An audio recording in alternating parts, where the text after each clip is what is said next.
You're in the right place at the right time, stretching from the distant spaceports of Batu, Tatooine, and Runa, all the way to the bright center of the galaxy at Imperial Center, slamming into your holo projector like a supercharged nanoparticle of coaxium. This is the Star Wars Unfiltered podcast. I'm John, he's Jason, and we are here to bring you your needed dose of Star Wars film, TV, book, comic, gaming, and collecting news. The date is August 16th, 2021. We got a quick and dirty episode for you today.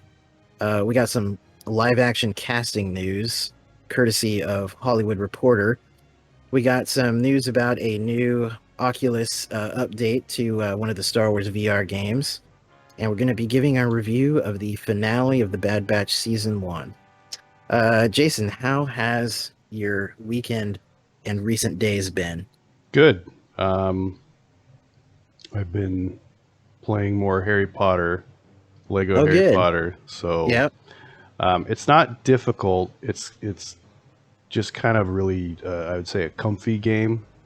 Yeah. It's nice to just kind of mess around in and stuff. Right. So it's just getting me excited for the Star Wars one, because I can imagine that's going to be really good. I wish I had played the other ones. Yeah, I know. Here in this house, Nicole has a Wii, and I believe the one that I mentioned last week, having played, is the Star Wars Trilogy or whatever. It's one of those ones. Yeah. And I did briefly play it. Thankfully, you could just use the Wii like a regular controller. You don't have to like use the waving fucking shit. But which I did for another game, and my wrist was quickly tired. But yeah, I did play that, and it was a lot of fun. And I own the Force Awakens Lego Star Wars game for Xbox One. I have not played it. What? I've owned it for, I believe, 3 years now, maybe 2. Oh, you got to play it, man. Because the Harry Potter one's good. I mean, the one we have for the Switch is like a remaster of all the old games, I think, from the Wii era. Right. But yeah, man, get on that. I know it's stupid. My Xbox One, it's funny, I haven't played it now in months, and there's certain games for it I got, and I got Doom 2016 on it. Haven't played it. Yeah. I got a lot of games for it, sometimes for cheap or whatever. In fact, Lego Force Awakens, I think, was marked down at Target for, I think, $20, and it was like the collector's edition packaging, and everything. Right. But I'm just like, I'll get to it. No, there's never enough time. We're not kids and not teenagers anymore. We got unlimited time to play video games. That's the thing. And like I said earlier this year, I got Squadrons on my laptop. I played it once, maybe twice, and I'm just like, well, there's a backfill of other games that aren't finished. we were and we still are so excited about that game, but we got totally sidetracked with all these other games that we want to plow through. We're so excited to have it sit there forever, collecting virtual dust. But I feel like if it was a strong single player game, probably would be more excited to like actually get into it. But I don't know, I'm pretty damn excited. I mean, the fact that there is the novel tie-ins with Alphabet Squadron also in the story. Yeah. I mean, I am, but it's just well, I'll tell you what, if I had a real VR setup and a HOTAS, fucking flight stick, and like the pedal controls. Right, like, right. Like a techno dick from 1994, like with the whole full simulator setup. It'd be cool. But no, I'll get to it eventually. So what have you been up to this past weekend? Let's see. Well, last night I watched some more Night Gallery, the old Rod Serling anthology series that came after Twilight Zone in the 70s. Kind of been chipping away at that, me and Nicole, because we started it a couple years ago. We saw the pilot episode, which I believe that one was directed by Steven Spielberg, actually. And it was either that or like episode 2 or 3. He did one of the early ones. And it's really good. Night Gallery is great. It doesn't have the same twists that Twilight Zone does. It's more like macabre, kind of gothic horror, sort of. Yeah. But it's really fun, really good stuff. And I think it had 3 seasons before it prematurely ended. But yep, just been watching Night Gallery and following all the recent interesting Star Wars news. We got this thing about live action casting call going out for Sabine from Star Wars Rebels. It seems like, according to the Hollywood Reporter, they're looking for a Sabine. Which makes sense. It makes sense, but what's funny is normally I would be really skeptical of this because you remember my stance about Ahsoka. I was like, well, this is in the Hollywood Reporter or Variety or whatever it was. It's not coming from Lucasfilm. These things have been somewhat wrong or totally wrong in the past, coming from secondary sources. But now I was so proven so wrong with the Ahsoka thing that now I'm like, okay, I guess this is a thing. So, well, I would just say it's kind of obvious, right? Because they were together at the end of Rebels, right? Yep. To go look for Ezra. So it just makes sense. I mean, it's like non-news. It's like, okay, yeah, obviously she would probably have to show up, Right. And there has been rumors. I mean, that's what Rebels was leading to with all these characters. Like, of course, there's probably going to be Thrawn. There's probably going to be Ezra. Right. It's gonna be well, that Sabine. was the other thing I was going to say was there's been these rumors about an Ezra casting, and the fact that I think they even nailed down who it could be or might be. And I can't recall at the moment, and no link is available at my fingertips. But and which is just as well, because I'd rather report this stuff when it's more firm. But there's rumors floating about Ezra as well. So like it seems rumors of like an actual person that they would cast. Yeah. Yes. So it seems that between the Sabine thing here, the Ezra rumors, and the Thrawn rumors about which Mickelson was it? It was I always forget which brother has which name. Lars is Lars, who does the voice of Thrawn. The rumor about Lars being very nearly confirmed at this point, or like closely rumored. I would think that all of this coalescing means that the Ahsoka series is probably about to go into production. It's probably nearing the end of pre-production and about to start shooting, probably early next year, if I had to guess. Yeah. So it's an exciting time. I think things are building up again. Rogue Squadron is only a couple years away. Like literally just. I know. I can't wait for Rian Johnson's trilogy. I'm just waiting for the announcement. I know. That's yeah. Well, happening. God willing, that's not happening. I'm still in this weird position on him and that I don't know what to think. I would welcome a Rian Johnson trilogy. I really would. Let me be the first to say, I bring it on. But at the same time, reality. What? He will not direct a trilogy. He cost Disney too much money. They're not going to give him a trilogy. Yeah, I think the reality is he's too much of. He's the black sheep of Star Wars directors. He ruffled too many feathers with his story choices. Yeah, and he's busy making the Knives Out stuff, which is good. I mean, yeah, that's what he should be doing. So right, I need to still check out that first movie of that, and it looked pretty cool from the trailer I saw. Yeah, I don't know, but like I said in the past, I felt I don't mind The Last Jedi. I like a lot of it, and I don't need to retread this tired, dead. Yeah, I'm sorry I invoked the name of Rian Johnson. But no, I am intrigued by his style. I like his subversions and everything. And he you just got to pay off. If you're going to subvert my expectations, there's got to be some sort of payoff. But I don't whatever. I don't want to talk about it. Yeah, whatever. We'll go down that another day. So yeah, Sabine probably will show up. We'll see who. Yeah, so we got Ahsoka coming. We got live action Thrawn. We got so many things. We got Rogue Squadron. We got Andor. Probably, I feel like we're gonna get an Andor trailer like really soon. Like I hope so. Because something. think about it. The big month where shit drops off usually for Star Wars is August. Mm-hmm. So we're on August 16th. Sometimes we've gotten things late August. I think the first Mandalorian trailer dropped like August 28th or something of 2 years ago.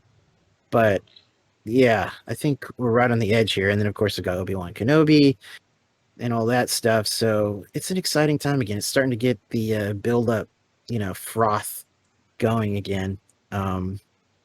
But anyway, what's this video game news we got? New VR game for Oculus. Which one? Oculus Quest. That's right. Tales from the Galaxy's Edge. I know it makes you want to say like Tales from Mos Eisley Cantina, but yeah. It looks fun. That's about what I was gonna say. I don't have much to say about this because it seems like I don't know if this is an add-on, because there was Tales from Galaxy's Edge just with no subtitle, and I guess this is just an add-on to that, like a new chapter or something. But it was enough to warrant a trailer that this is coming and it's a new story and ties into obviously the lore of Batu and Galaxy's Edge. But why though is it called Tales from the Galaxy's Edge and not Tales from Galaxy's Edge? I wondered the same thing because I think Tales from Galaxy's Edge rings better.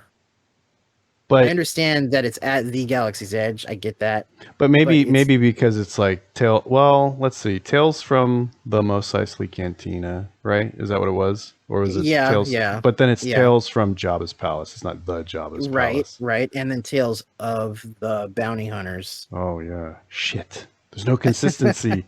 There's nothing for me to fall back on. I do think it's funny that it seemed they're really trying hard to make Galaxy's Edge like a thing, I know. Like it's kind of sad. It really is. It's like they put the cart before the horse, right? They're like, we built this land, and then shit, here's all this media for it. It's not like we're building up to. You like the sequel era, right? You like Kylo Ren, don't you? you like the bad facsimile of Mos Eisley, right? Yeah, I know. And also with COVID and everything, and the big, humongous dent that left in the Disney coffers, and just the cost to run the parks and Galaxy's Edge and all this stuff. I kind of understand their desperation in a certain way, but at the same time, it is so plainly obvious that it is a desperation in a certain sense. It's just weird. I feel like they could have. I mean, if you're in control of everything and you're making all these stories and you're doing all this stuff and you're like, hey, we're going to make this land for Star Wars and, we're not going to use Mos Eisley. We'll use something else. Mm-hmm. They could have laid all this groundwork before Galaxy's Edge came out and they could have built it up in the lore before the land came out. And then you'd be excited to go and be like, oh yeah, this is what, I was reading about and I saw in, the movies. Wait, Jason, are you saying that mention of Black Spire in Solo, A Star Wars Story, did not pump you up? No, it didn't. It wasn't enough. It only moved the needle a little bit. Yeah. But they could have shown. That's the thing. When Star Wars is like a visual thing, it's a movie, and you see these locations, you're like, oh, this is great. This is like I want to go there. And when Disney's like, yeah, we're gonna make a Star Wars land, and you're like, oh man, I'm gonna get to go to Tatooine or whatever, probably, or I'm gonna get to go to Endor or wherever. Right. That's the whole thing is Star Tours, right? You're going to locations in the movie. I'm not going to random places that I've never seen before. I'm not flying to Galaxy's Edge in Star Tours. Okay, or let's just play devil's advocate here. What if they made it a planet we know that's mentioned, but is still like not known to casual moviegoers? Like, for example, what if they just called Batu? What if they just called it Ord Mantell? That would help. That would help. But then again, Ord Mantell has a lot of. It at least doesn't exist in the movies, but it exists in the lore already, right? That's true. That's my point. It's. But yeah, they invented a place for the land, and then they're backfilling all the lore around it. Where before they should have paved the way with lore. Very true. Very true. But I was just gonna say, just for that example, at least the architecture of Batu isn't that different from what we see on like Ord Mantell Oh, and hundreds of other Star Wars planets. And yeah. actually, No, it's you could see what they were going for in that yeah. sense. They were, they even give you buildings that even look like Tatooine-like buildings with the hatches and the doorways Yeah, kind of have well, that curved. from what I read, they they originally it was going to be uh Mos Eisley or Tatooine or whatever. It Yes, was that was one of the concepts. and then I think Kennedy or somebody was like, "Well, we're making all this new stuff. Why don't we make it a new thing?" And then like, "Oh, okay, we'll do that." And then Well, that's how that also, happened. I think the reality of they were trying to be immersive, and it would be hard to really immerse yourself on Tatooine unless you actually went to the desert. I think I mean, you could do it in a space, a certain like grid, but then that immersion would quickly leave as soon as you leave that space. And really, you'd be like, what do you want to see? Well, of course, the cantina. But what else do you want to see in Mos Eisley? Okay, maybe the docking bay. But then after that, it's just I kind of like, want okay, I here's some want droids broken over in a corner, I want little people dressed as Jawas that smell really bad, Oh, running no. around harassing me for my stuff. You know, I thought we already have that at the swap meet. Oh, okay. yeah, No, go I go get what to you're go to saying. Hollywood and get harassed by homeless people. You get the same Skid Row is the the same same thing. Yeah. experience. Yeah, but no, I could see it being a challenge to properly do Tatooine because, like, for example, at the what do they call it? Disney Hollywood Studios in Florida, where the Star Tours queue is, they have the big AT-AT, Mm-hmm. and yeah, we've seen video and pictures, even though we've never been there. But Right. like, they recreate indoor because there's like trees Yeah. and the AT-AT, and it looks really cool, but it's in a little small space. So it's like, does it really feel like indoor? I don't know. Whatever. They I can don't. do whatever they want. It's their land and Yeah, stuff. I'm just that's saying.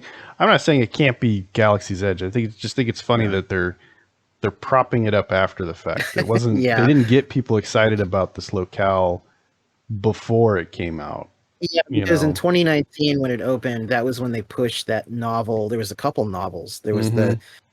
uh, I can't remember the exact title, but it tied into Rise of Skywalker as well. Yeah. And then there was the comic, and of course they have all the plush toys and Hell, I mean, Target. they could have when they're doing that weird micro jumping thing in Rise of Skywalker, they could have jumped It's about to to. Batu, but they Yeah, you didn't. never know. It's You like, who's never in know. charge over there? Nobody's in charge. It's I all know, right? crazy. Anyway, the game looks cool. Standard fare. You're a spy Right. helping the resistance or something. Yeah. And It looks all right. I thought the graphics on this trailer looked slightly subpar compared to the other Star Wars VR game graphics. maybe they're going for, better performance or whatever. I mean, did the It could other be that you can explore in more of an area, but there's a graphical downgrade because of that. well, that Maybe. was the other one on the Oculus Quest? I think so. Because the other one you're referring to is it the Vader Immortal, or Well, was there another one? there's the first Galaxy's Edge chapter, the one that was just called Tales from the Galaxy's Edge. I just felt like the trailer for that and the clips I saw of it looked slightly better from what I recall. Oh, Although I see. I've not done an A/B comparison. I don't know. However, I need to get a VR Vader set. Immortal, yeah, Vader Immortal did look better in my opinion. Yeah, Vastly. So well, it could just be since it's exclusive to the Oculus Quest, and maybe they have different constraints. that's true. And I'm not a VR guy, so I don't have a VR headset yet of any type. Yeah. I've played do on I. the HTC Vive, which was really Mhm. cool. I don't know what I don't know what the other two games ran on, what their compatibility was. Maybe it's just because it's on the Quest that it needs Right. to, fit a certain hardware constraint or something. True. So That's true. Well, I guess that's probably all the news that people are going to get from us about this because we don't have VR sets. well, and we can't play it. in 2031, when I finally have a VR headset, I'll revisit this game just like we're Right. revisiting Shadows of the Empire and other Jedi Knight. ancient games. Yeah, good times. But anyway, yeah, that's coming out this fall, so everyone stay tuned for that. All right, so let's talk about the Bad Batch finale now. Season 1 has ended. Yep. What'd you think? I thought it was really good, to put it succinctly. Although it's funny how remember at the beginning of the season, I was like, there was some kind of rumblings with things on Camino with this guy Rampart and the Kaminoans. Mm-hmm. And it seemed like, okay, they're going to start phasing out clone troopers. And I think my thought was, I bet the season finale is going to be like the destruction of Camino, or like the end of Camino in some way. And that's exactly what happened. I mean, I don't think it was the most impossible theory to have when it comes to this, but that's still kind of funny how that's what happened. Well, it's definitely how you would, kind of cap that off, right? Yeah. Like, yeah. Without having to like bring it back, it's like, why hasn't anybody been to Camino since? And it's like, well, because it's not there. I mean, the planet's there, but. And I knew that the way Rebels was structured and Clone Wars, not so much Clone Wars, but especially Rebels, seasons usually cap off with some big event, whether it's like Malachor and Darth Maul appearing, or Thrawn coming on the scene like in Rebels. So it's like, I figured there's this stuff with Camino, it's probably going to be this big thing there, and then it'll somehow tie into Omega, which it did. And however, your theory didn't really come to pass. I thought it was going to happen too. I thought we'd see some underwater Kaminoans that were separate from the rest and would save them, but no. I suppose they could still be there, but That's true. Yeah, we didn't see. I mean, it's tough because it's kind of that Star Wars trope of there's a city on a planet. The planet has one, biosphere or whatever ecosystem or whatever you call it, and that's it. I mean, Camino's a big planet. There could be other things, but I don't know. I mean, it just depends on their history and all that stuff. Right. I will say though, when that big underwater creature showed up, I thought, when you just see a piece of it for a second, I thought, is that just the Iowa, the whale kind of thing? And I was like, oh no, this is something bigger and meaner. So, and I don't think that's ever been seen in any comic or any other media. So it should have been a giant Dianoga. It's like a Star Wars video game where it's just another Dianoga on another planet. And it should have been really bad polygonal, like CG circa 1998. They just imported the model from Mysteries of the Sith and Shadows of the Empire, which you pointed out used the same model exactly. Oh yeah, that's right. Yeah. So, but yeah, no, that was interesting, seeing a big, cool new kind of creature. It had almost a kaiju vibe because it was very, very large. So, it was large, and it was it reminded me of like a big snapping turtle almost. It didn't necessarily have a shell, but it had, like, I don't know, its back seemed to be like hard plates or something. Right. Yeah, it makes you wonder how the Kaminoans deal with those things. If there's shields or something they put around. It was in the episode that it electrified. All their stuff, it seemed like it repelled it with automatically electrifying. I mean, I would hope that all their stuff isn't electrified all the time, but if it detects like something brushing up against it, right, it'll electrify the outside of the enclosure or whatever. That's true. I just wonder how they would prevent other things they don't want being electrified from getting hurt. Maybe there's some pheromones or something that they're pumping out in the water. Yeah, who knows? It's Kaminoans. Maybe they even engineered this thing. Maybe, for all we know. Early experiment. Yeah. So there wasn't really much more progression on Crosshair. There was moments, it kept going back and forth because he was drowning. Omega basically saved him in the sealed kind of area that was filling with water. Yeah. And then I almost thought, okay, after that, like, he'll be cool, but he still held on to his. Oh, she melted his heart. Yeah, I know. Then I'm glad they actually didn't go that route. It did. There's something satisfying that he, just for like a more interesting story, that they left him behind at the end of the episode, and he firmly just wants to go back to the Empire. That's what Yeah. he believes. So I don't know. Like, I think it is a more interesting story. I mean, I don't want it to happen. It's you want him to be with his brothers and Well, you stuff, can. but They could probably play with the whole house divided type yeah, thing between him and his brothers being on opposite sides of an idea of the kind of empire. like Lost Stars, Yeah, yeah, you know, no, and exactly.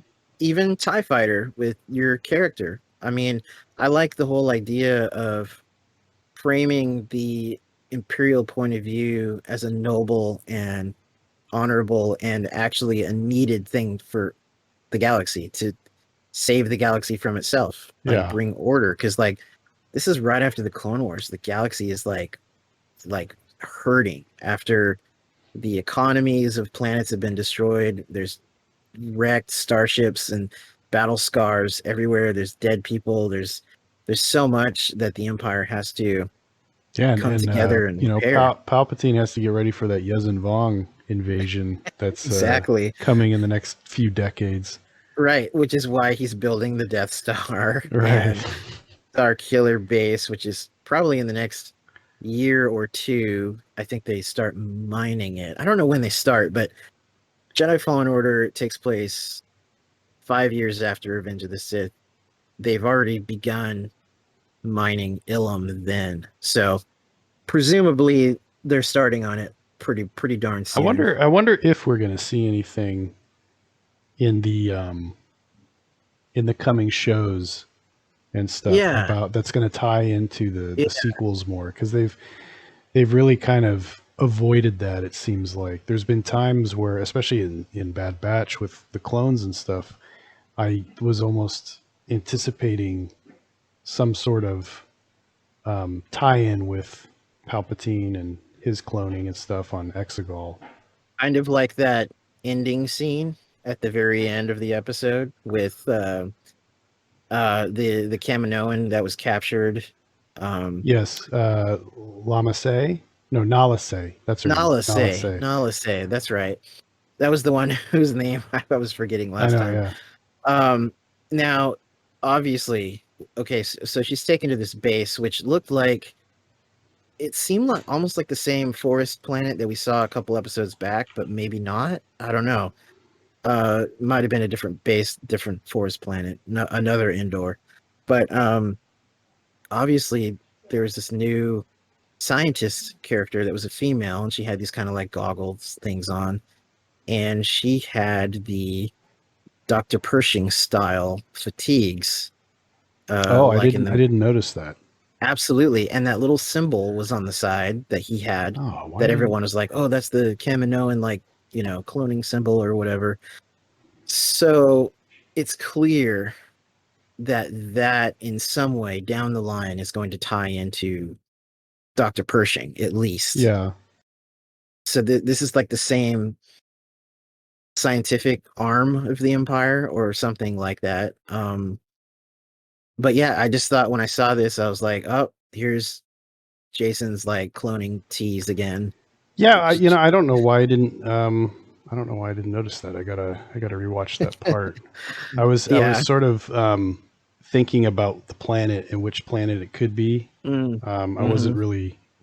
I was still thinking about the biosphere of the planet Yeah. versus drinking in any other details. It's And another I was even forest. thinking about those stormtroopers too that were there, their Yeah. Oh, helmets and yeah. That stuff. we were seeing more of the commando. Well, there was the clone commandos we saw a couple episodes back, and then Yeah. I think we did see another one in this episode, kind of commanding the other troops. And I meant to mention this. There, you see, I wish I was more familiar with Republic Commando because we were just talking about that not too long ago. Yeah. There's a character in that game and in those novels by Karen Travis, because there was like 4 or 5 Republic Commando novels. that character is his nickname is Scorch. He is the Republic commando that's seen in these episodes, I guess. I don't know if they I don't know if they name him, but according to the scripts and the the captions, like that is and I wish in this case I was more familiar with that game and those books, but those all came out right when you and I were both drifting away after Revenge of the Sith, It was like, I think Republic Commando came out in November 05. Yeah. So it was right when Revenge of the Sith hit DVD. I remember I bought the DVD, I watched it, and then I was like done with Star Wars for 10 years. That was the beginning of our dark times. Yeah. So, but yeah, anyway, I didn't notice the emblem on the shoulder. What reminded me that this guy was in this was I was at Wikipedia, and it'll show you what pages are trending on Wikipedia, and it's almost always like Ahsoka is like number 1 or Grogu or whatever. It's like, the ones people are constantly searching for. But Scorch was like number 3 or 4. And I was like, who's Scorch? Who the heck is that? And then I clicked on it, and he's like, oh yeah, here's all the things he's in, canon and legends. So, yep, this is a little Easter egg for those Republic Commando fans, of which there are many. And maybe whatever decade we would get to that game, we'll be able to see these threads connected better. Yeah, but, what was I guess it was Corvus. Was that the planet in Mandalorian season 2? I'm looking it up right now. It's chapter 12, The Siege. It's when they go to that lab. That was Navarro. Oh, it was Navarro. Okay. Yeah, it was just off miles away from the city, I guess, on the outskirts somewhere. But yeah, it was still Navarro. Okay. But that was definitely not the same biosphere and stuff. Like that was a totally different. That was lava. It was like dried lava and almost like the lava fields of the Hawaiian Islands, almost like. But yeah, it wasn't a forest. It seems like this is definitely a new planet for Bad Batch, because I've not seen it in any other Star Wars media that I can think of. But I was hoping they were going to go to like Kurita. Kurita. Like, yeah, and it's just gonna be a bunch of stormtroopers everywhere. But that wouldn't make sense. That Kurita, I don't think we see the surface, but you see the outside of the planet from a space station in the Clone Wars. You haven't gone to that episode yet, I don't think, but it does. That system does show up in the Clone Wars, and that was cool that they canonized it in whatever season that was, or before Solo, A Star Wars Story, mentioned it from the Imperial officer. What did he say? Like, you'll begin your training at Kurita, to Han. Yeah. Good old Kevin J. Anderson getting canonized. Yeah, good for him. Just waiting for Kip to show up. Yeah. Yeah, it'll be interesting to see where it goes as far as the cloning stuff. Yes, and what they're Omega. It'd be really funny is if they just kind of dance around it this whole time and they never address it. They're just it's kind of like it's all these roads leading into JJ's fucking black box, which goes nowhere. His fucking mystery box. Yeah, and that would be. They're like, you know what? We're gonna lead everything into it, but we're not gonna tie that knot. And it would be so, honestly, if they did explain things better and we did get a really good build up and lead into the sequel stuff, it would enhance the sequels. It really would. Like, at least those aspects, not the whole thing, but those little mysteries I'd at least, it's the same thing with the original trilogy. You have these side stories and expansions that when you go back and watch it again, there's a feeling of satisfaction that Greedo's backstory. Or I don't know. They could still be hedging. I mean, they could be hedging their bets on a canon reset or something. I mean, Thrawn. It's really going to depend on when Thrawn shows up, right? That's everything's going to hinge on that because he's too big. I feel like he's too big for pre sequels. Well, you know what? Also, if Thrawn is involved, maybe they are going to bring back this whole concept of the Sparty cloning cylinders. That would be cool. Yeah, like Yeah, he just comes back and he's like, oh, I'm going to use these to make the batter batch. yeah, exactly. Now, I just thought of this randomly also, but what if we got a live action Joris Sabaths? They're gonna have to find somebody really buff, Really buff and old. really an old Kurt dude. Russell.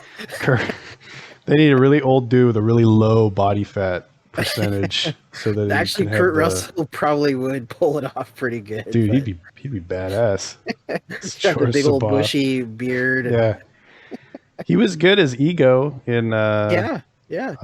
Guardians too. So Yeah, that was my thought when I thought of him as Joris Sabath. But no, I don't know. That would be really good because he could be sort of a little flippant and crazy, Yeah. and yeah, that'd be really neat. I would not mind it. So let's put out that listening audience also, just like Art Bell. Let's put our minds together and send this beam of thought energy. Collective consciousness. Exactly. Really good use of the collective consciousness. Yes, let's send this beam straight to well, not to Kathleen Kennedy. She'll just fuck it up. Let's send it straight to let's send it to Dave Filoni and Favreau. Yeah. They know what they're doing. So yeah. Yeah, it was a big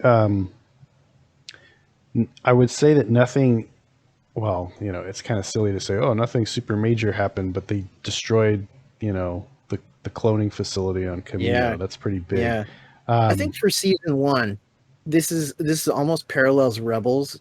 Like at the end of season 1 of Rebels, they blew up the Imperial Communications Tower and then they got off the planet. Yeah. Because that was the big thing, was they were tied to that one location through the season, and it was kind of a low-key season. And then it kind of broke free the show, and they were able to do more season 2 and onward. And I feel like they did the same thing.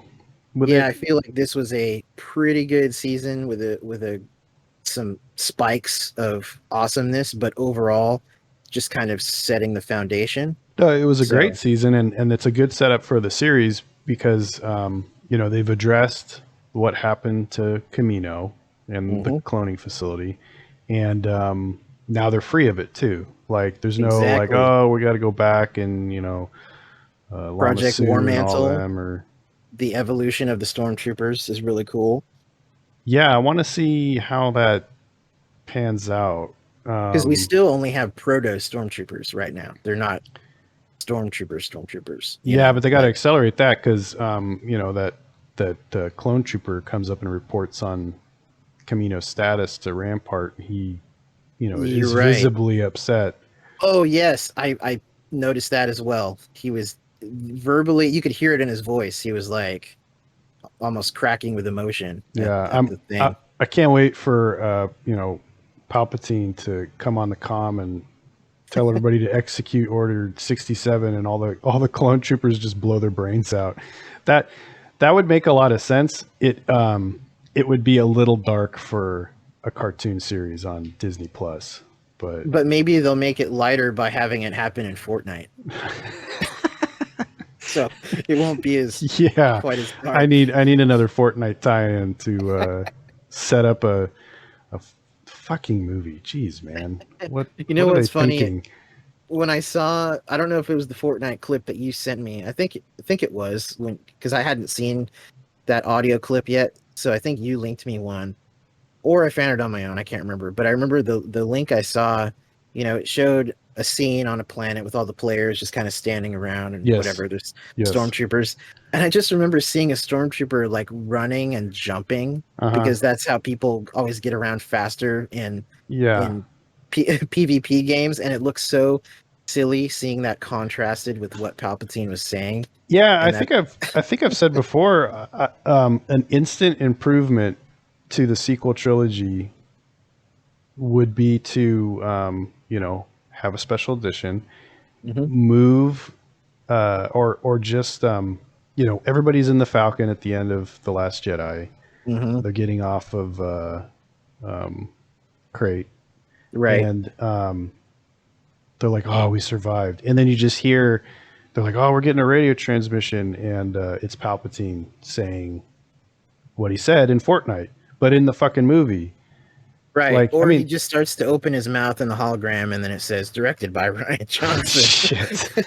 Well, you don't even need the hologram.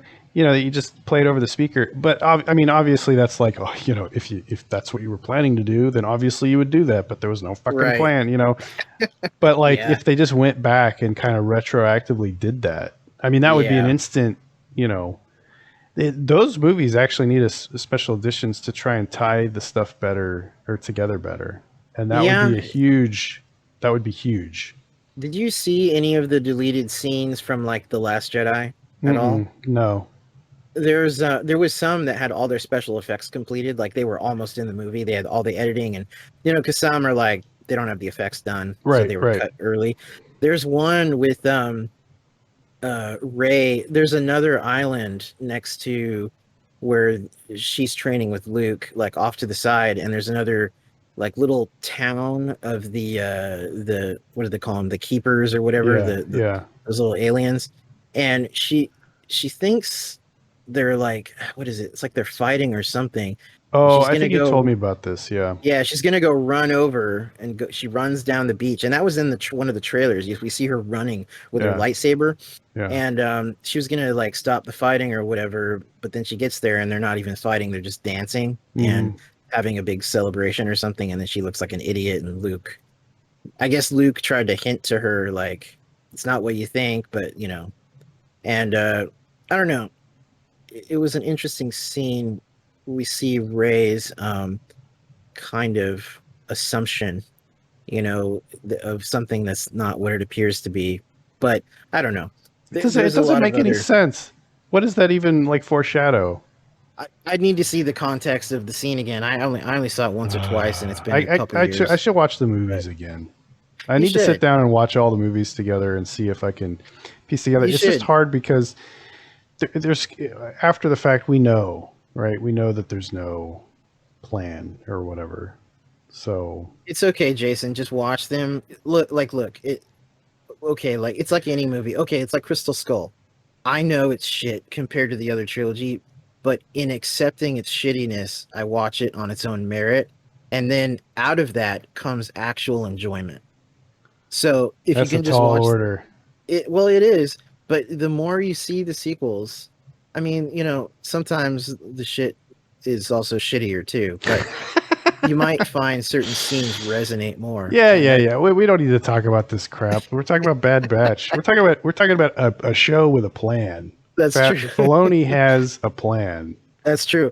Now, going back to what I was saying though about the Bad Batch, I think it'll be interesting to see the arc of the whole series, however long it may be, contrasted with season 1, because I think this was a great setup. So all I can say is I'm excited for season 2. I think the show is great. I don't think it's spectacular, but we're kind of in a drought right now. And well, it's very fun. I'm really enjoying it. I like I didn't at the time so much like the prequel era, but now I have a new appreciation for in light of the sequel era. I have an appreciation for the prequel era, more so, and so I'm really digging it. I can't wait for season 2. So a couple things I noticed, two observations. One, when they're getting in the medical capsules to escape the whatever the research facility underwater, right, trying to drift up. It totally reminded me of This Island Earth. I've never seen that. Oh, you haven't seen it? Even the Mystery Science Theater 3000? No, I've only seen clips of it or like what they're watching on the TV in Halloween. You gotta watch it. You should watch the Mystery Science Theater 3000. Okay. The movie version of it, because it's pretty funny. I might have seen it when I was a kid. I have a vague memory of it, but I wouldn't remember. Yeah, in the movie they got to get into these like tubes while they go into hyperspace or something weird like that. Right. But it just reminded me of that. They're all like piling into these tubes to survive a thing. And I was trying to place it earlier, and then it kind of clicked in my head this time, or this episode. AZ vaguely sounds like an adolescent version of the Imperial droid in Rebellion, that Star Wars Imp, Rebellion game. It's like Imp 22 or something. That Yeah, red one. Yeah, it's the red droid that's your whatever, your helper or whatever. Your advisor. Yeah, advisor in Star Wars Rebellion. It was Imp 22. As they call it in Europe, Star Wars Supremacy. So, right, because they're still ass mad about Rebellion. I heard over that word. They don't like nunchucks and rebellions. It's all those Americans with nunchucks beating their ass in the Revolutionary War. Right, we got so many nunchucks over here. Right, tons of them. It's not even a real weapon, right? Like that's not even a real weapon. Not really. It's two sticks and a chain. Yeah, it's just it was invented for movies, right? I think so. I don't know the history of the nunchaku, other than what I saw in Ninja Turtles. Sorry, you're the connoisseur of nunchaku. Right. Anyway, so AZ's voice just kind of reminded me of that. From what I remember of that game, what little I saw of it, I could kind of recall that. Oh, I played it a lot. And I play it again. And I can't. It's too buggy and shitty to try and play on modern hardware. It's really difficult to play. Yeah. I got to try it again because there is the GOG version. I have the file. I purchased it. But, you know what? It's not worth it. It's so not worth it. The fact that just jump ahead to Galactic Battlegrounds. Empire at War. I have played that. That's the spiritual successor to Rebellion, and it's just better. Right. If you skip the space battles, I guess it would be good because at the time the space battles in Rebellion were awesome. If really rough, but what about? It's funny that GOG never brought back Force Commander. That's like lost in the hinterlands of Star Wars gaming. You had it. I had it. I have it. I have fond memories of playing it. I remember, I think I ripped or downloaded or maybe they were on the LucasArts website to download. They had all the trailers. Well, there was that too because they had those Imperial March remixes. The remixes, which sound like terrible early 2000s like remixes is what they are. But I remember you had like move files of trailers of all these games, and I think because you kind of collected those, probably also from like Kazaa and stuff. But I remember you put those on a CDR, and I think you burned me a disc of just the trailers of those games. So lame. Yeah. Anyway, I liked that game at the time. It's probably really rough now, but. Yeah, and if you look at retrospective reviews, they're not very kind to Force Commander, which I'm assuming is why it's not come back on GOG. It was a very early 3D RTS, and it was before that should have been. Like it was too early in 3D rendering games for them to go and put it into an RTS.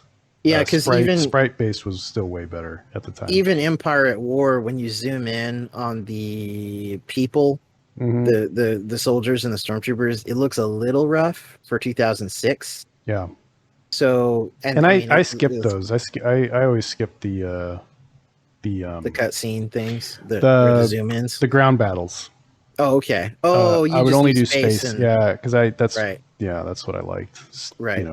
Star Destroyers and all that stuff. So our Bad Batch review, season capping review, has turned into a early 2000s LucasArts retrospective. It makes sense to me.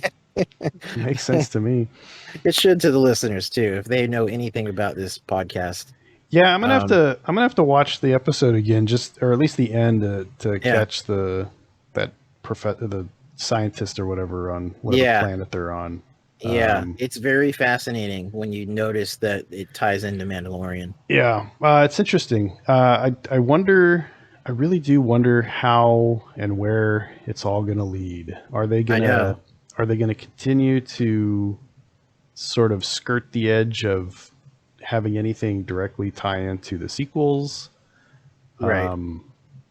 Is it or if only it's gonna like just go to Mandalorian and forget the well yeah sequels. I know that. Well, even the future series and stuff that are coming out, like Ahsoka and everything else, Yeah. Obi-Wan, is it Right. are they all going to just sort of self-reference and avoid the sequels, which is one of the rumors about the quote unquote decanonization of the sequels, is that they would never decanonize them. They would only just kind of not acknowledge them, like Right. in media. And I guess if everything is sort of self-contained, they could do that.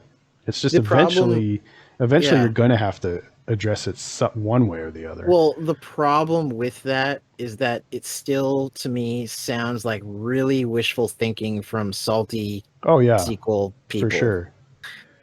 So it seems like a self-determined prophecy that it's the QAnon of Star Wars theories. Well, come on, Basically. I wouldn't go that far. I almost would. I mean, I I'm almost a would. salty You sequel are. person, and You are. I honestly hope that they would decanonize it. I know you would, which But is how you fall into these theories. yeah, but don't lump me in with QAnon people by No, virtue of I'm my. just. It's the Star Wars version though, where it's the destiny you want. It's like It's the true. you Yeah, want to no, make you're totally right. It's true. yeah, just to Because poke fun at it.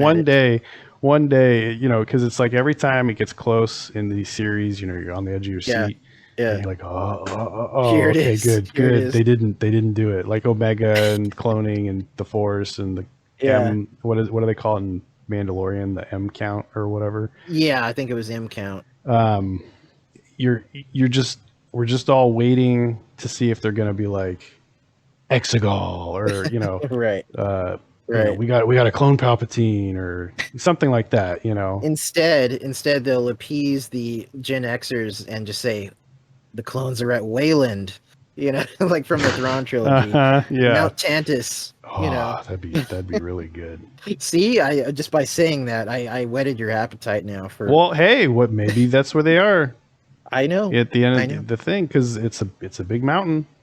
I mean, there's lots of mountains, but I know. Well, hey, actually, you know what? Yeah, now that you whoa. say that, Now that you said that, I think I just made a connection there. Maybe that is Mount Tantus. I'll tell you what. We'll have to check.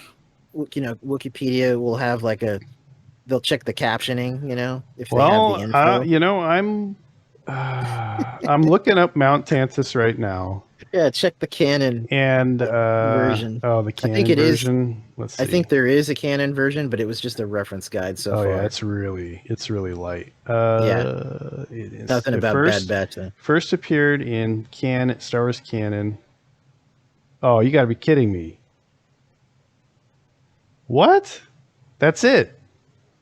Force Awakens beginner game or whatever. No, but I'm on the canon site for Mount Tantus, and it says it first appeared in canon August 13th on the Series 1 finale. No way. Bad Batch. Yeah, it's Mount Tantus. Holy crap, Jason! They're on Wayland. Okay, this is. We're blowing this open. This is happening live on the podcast. We're discovering this. This is really it's on Wikipedia and we're breaking it, right? Well, what I mean is our reactions are. Well, that's true. Yeah, live. I didn't even think of that. Funny. I wouldn't even consider them pulling something from the Thrawn trilogy. Well, as soon as you said something that clicked in my head, and then I always remembered that. Because I used to have the Last Command source book. It was one of my early West End books, and it had an interior map of Mount Tantus and all the levels. And I remember that there was a hangar bay on the side of the mountain, and then it was on a forested planet. Yeah. And then that's when you said something, and then it clicked, and I'm like, wait a second, it really does look like Mount Tantus from the books and the comics. And I was like, yeah, holy crap, wow, this is awesome. Now I'm even more excited. So. It's interesting that they didn't name it at all. Yeah. There was another thing like that where it was like people had to look at the captions to find out things. I can't remember what it was, but there was other past references that were like that. Yeah. Wow. Okay. Mount Tannis. This is now I might have to jump back into the Jedi Council forums, into the literature forum, and see the reactions of different fans. Yeah. Maybe it's in the captioning, the closed captioning. You think? That's my guess. That's usually how people extract these things without having an actual script. Yeah, now I really will have to watch the end of the episode again. I think I had Yeah. I think I had closed captioning on, but I was avoiding even watching it because it Well, gets kind of distracting. I always have it on just to catch every little thing, but I don't recall seeing that mentioned. So I'll have to double check, I guess. Yeah, I maybe wonder. maybe it just flew over my head and I didn't notice, but this is Well, cool. let's see. Let's see. What is the source of this information? It should, yeah, Wikipedia should have a little the number thing you click, kind of like Wikipedia. Yes, I'm looking at that tell now. you. But Um, man, Mount Tannis. Yeah, no, that's crazy. Let's give Zahn some more fucking credit after all this time. He's retro, like he's retroactively. He's not even trying. He's not even doing anything. But he's not even trying. They just keep offering him book deals, and you want to come back and write another book for another fucking few million. Well, they're just using him to rebuild the new EU. Well, and that's the thing. Like, I feel like, especially the fans that are our age or even older, he's our trusted, warm and fuzzy like fallback for what we love about Star Wars. Besides the original trilogy, like Lucas and whoever. As far as the expanded universe, he's our guy. So on the StarWars.com episode guide, that's where they confirm it's Tantis. Nice. I haven't been looking at those, and okay. I wouldn't expect there to be something like that. Something where it's not mentioned in the episode, but it's like huge like that. Yeah. But yeah, there you go. Well, wow. All right. Now I'm really excited for season 2. Yeah, more than anything else. I can't wait for the Bad Batch to hook up with Talon Card. Right. I guess he'd be a little kid at that point. I can't remember how old he is. I think he's in his mid-40s in the Thrawn trilogy. So he'd be a little kid. Yeah, well, he could be a teenager. He'd be running around with George Cardos around this time. That's right. Yeah. So right. Sid will hook him up. Yeah, really. I got this kid, Talon. Yeah, exciting times. I don't think I got much else to say.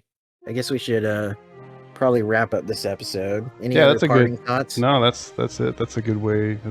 Man, I got a lot to think about now. I know. Yeah, we'll be percolating ideas for the next episode. On next Star Wars Unfiltered, all about Mount Tantis. So anyway, looking forward to next season, probably next year. And hopefully we'll find out some more story threads from this and where it connects to the other movies or Mandalorian or whatever.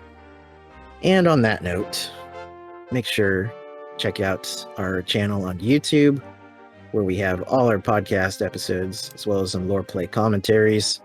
Check us out on our Facebook page, and we are also any questions or comments at StarWarsUnfiltered@yahoo.com.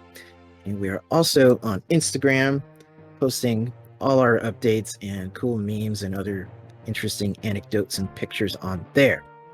And until the next episode, everyone take care, and may the Force be with you. Good night.